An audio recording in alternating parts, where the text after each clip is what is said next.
பகலில் வெயில், இரவில் இடிமலை. தமிழகத்துல 15 மாவட்டங்களுக்கு மழை இருக்கு அப்படின்றீங்க. எந்தெந்த மாவட்டங்கள் அப்படின்றத பாத்துடலாம். இன்று இரவு சென்னையில பரவலான கனமழைக்கு வாய்ப்பு இருக்கு. SS நியூஸ் நேயர்களுக்கு வணக்கம். தமிழகத்துல அடுத்த ஒரு வாரத்திற்கு மழை இருக்கிறது அப்படின்னு வானிலை ஆய்வு மையம் கூறியிருக்கிறது. அதே நேரத்துல கேரளா மற்றும் கர்நாடகாவில் பெய்து வரக்கூடிய மழை நிலவரம், தற்போதைய எல்னினோடைய தாக்கம் அப்படின்னு பல விஷயங்கள் பற்றி பேச இருக்கிறோம். நம்மோடு தனியார் வானிலை ஆய்வாளர் திரு ஹேமச்சந்திரன் நினைக்கிறார். சார் வணக்கம். தமிழகத்துல மழை ஒரு கேப் விட்டு இருந்தது, அகைன் ஒரு வாரத்துக்கு கண்டினியூஸா மழை, குறிப்பா மாலை நேரத்துல மழை அப்படின்றாங்க. முதல்ல இந்த மழைக்கான காரணம் என்ன? மேகங்கள் எப்படி இருக்கு?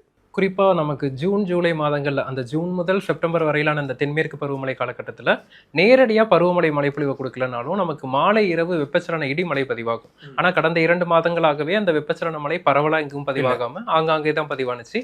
ஒரு வெப்பத்தின் தாக்கம் தான் அதிகரித்து காணப்பட்டது.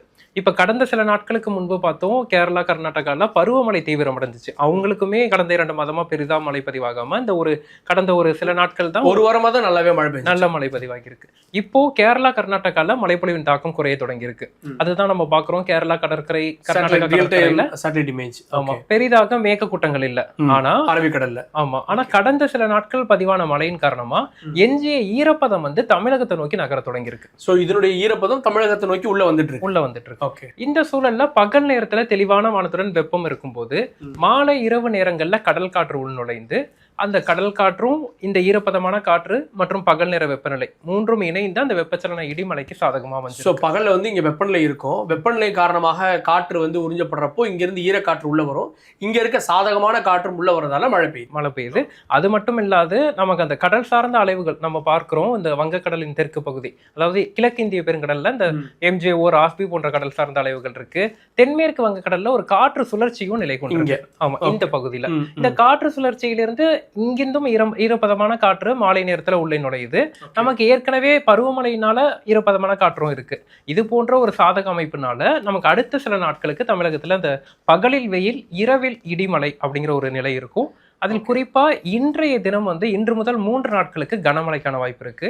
இன்று இரவு தமிழகத்தின் 15 மாவட்டங்கள்ல பரவலாக கனமழைக்கான வாய்ப்புகள் இருக்கு. தமிழகத்துல 15 மாவட்டங்களுக்கு மழை இருக்கு அப்படின்றீங்க. எந்தெந்த மாவட்டங்கள் அப்படின்றத பாத்துடலாம்.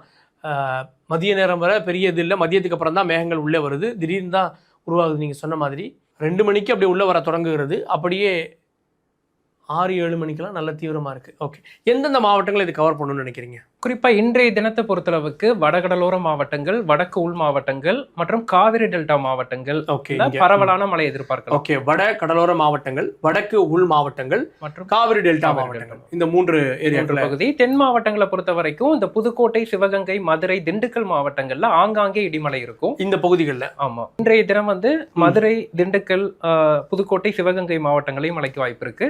அதே போல காவிரி டெல்டா மாவட்டங்கள், அந்த திருச்சி, அரியலூர், பெரம்பலூர், தஞ்சை, மயிலாடுதுறை, காரைக்கால், நாகப்பட்டினம், திருவாரூர் போன்ற மாவட்டங்கள்ல பரவலான கனமழைக்கு வாய்ப்பு இருக்கு. காவிரி டெல்டா மாவட்டங்கள்லாம் வறட்சியான ஒரு நிலை நிலவிட்டு இருக்கு. இந்த மழைப்பொழிவு அவர்களுக்கு என்ன சொல்றது, நமக்கு சம்பாவனைகளுக்கு முன்னதாக ஒரு உழவு ஓட்டுவாங்க, அதற்கு சாதகமான மழைப்பொழிவா இது இருக்கும் அப்படின்னு நம்ம எதிர்பார்க்கலாம்.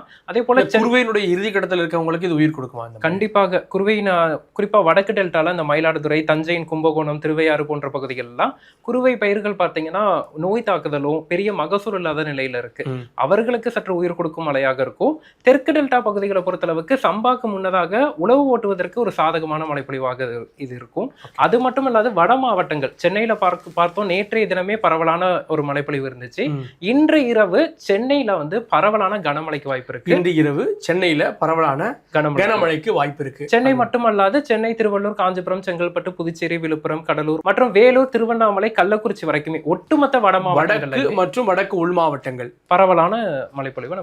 கிட்டத்தட்ட 15 மாவட்டங்கள் வரை சென்னை மற்றும் அதை ஒட்டியிருக்கக்கூடிய பகுதிகள், வட மாவட்டங்கள், வடக்கு உள் மாவட்டங்களில் கனமழை இருப்பதற்கான வாய்ப்பு இன்று இருக்கிறது. அதனால நிறைய பேர் கொடைகளை, ரெயின்கோட்லாம் மறந்துட்டாங்க.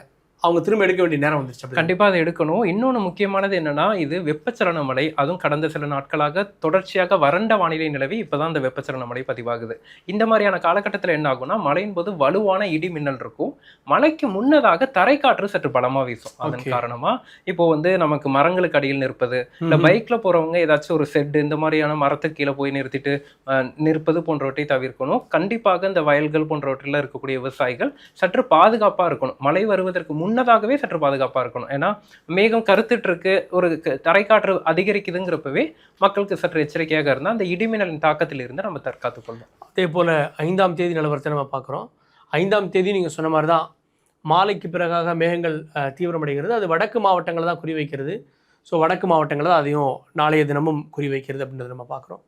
6ஆம் தேதி நிலவரம், 6ஆம் தேதியும் அது மாதிரி தான். 6ஆம் தேதியும் பார்த்தீங்கன்னா வடக்கு மாவட்டங்கள், வடக்கு அதனை ஒட்டிய உள் மாவட்டங்கள் அப்படின்னு தான் குறிவைக்கிறது. ஓகே, இப்போ இந்த 3 நாள் தான் மழை இருக்குமா, என்ன ஒரு வாரம் அப்படின்னு வானிலை ஆய்வு மையம் சொல்லியிருந்தாங்களே? இன்றைய தினம் வடகடலோர மாவட்டங்கள், வடக்கு உள் மாவட்டங்கள், காவிரி டெல்டா, தென் மாவட்டங்கள்னு தமிழகம் முழுவதும் ஒரு பரவலான மழைப்பொழிவு.